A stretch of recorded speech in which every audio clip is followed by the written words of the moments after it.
hadal oo hadal oo hadal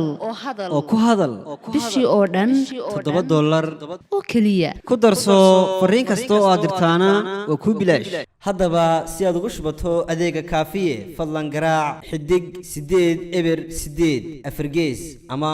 xidig 2 eber 2 afargees isticmaal shabakadda ugu ballaaran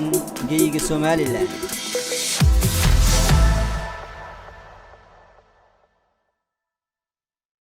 kadib kacdoon siyaasadeed iyo sidoo kale dagaal ka dhacay dalka Itoobiya intii uu xilka hayay ra'iisul wasaare Dr. Abiy Ahmed dagaaladaasi oo iskaga soo horjeedeen kooxda TPLF iyo sidoo kale ciidamada difaaca qaranka ee dalka Itoobiya magaalada Jigjiga ee xarunta deegaanka Soomaalida waxa maanta lagu qabtay kulan hal ku dhig looga dhigay Itoobiya iyadoo guuleysatay ayay gudbaysaa madasha kulamada Sayid Maxamed Cabdulla Xasan ee magaalada Jigjiga waxa maanta ka dhacay kulanka ayaa lagu soo bandhigay sawirro iyo sidoo kale dood cilmiyeed lagu dardargelinayo sidii dib loo isugu xasuusin lahaa guulihii wax ku oolka ahaa ee sida wadajirka u gaadheen dhammaan shucuubaha dalka Itoobiya kulanka ayaana ay ka soo qayb galeen hogaaminta ugu sarreeyay deegaanka Soomaalida oo horkacaya madaxweyne Mustafa Maxamed Umar iyo sidoo kale wafdi ka socday heer federaal oo uu hogaaminayay Tagase Chafu afayeenka golaha baarlamaanka ee dalka Itoobiya Mustafa Maxamed Umar madaxweynaha deegaanka Soomaalida oo dooda daahfuray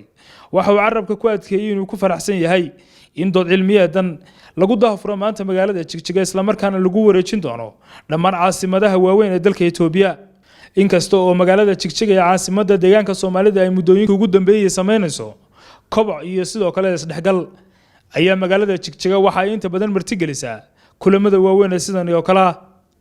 Cabdiraxmaan Axmed Warmal Honkebel TV magaalada Jigjiga